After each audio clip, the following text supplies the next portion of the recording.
So we are replacing this old furnace, and what's funny is the original appointment was for service because they replaced thermostat and couldn't wire it correctly. So I came over, rewired the thermostat, changed the settings, and the whole system started working. And thanks God, thermostat shut off. And when I was checking the furnace, I found out that they have this rollout sensor completely burned out. So this furnace was in horizontal position. This rollout sensor was right here on top.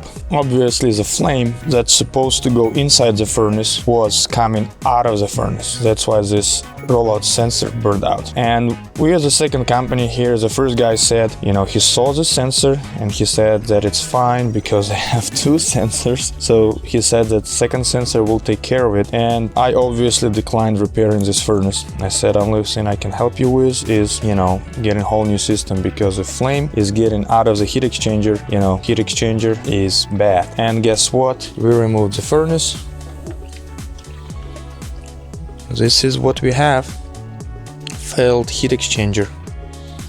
So what happens is, when inside this heat exchanger you have the flame going, and outside of the heat exchanger, inside the furnace box, you have the airflow. And if your heat exchanger is compromised, your blower motor is so powerful, it will actually blow air inside the heat exchanger and push the flame all the way back.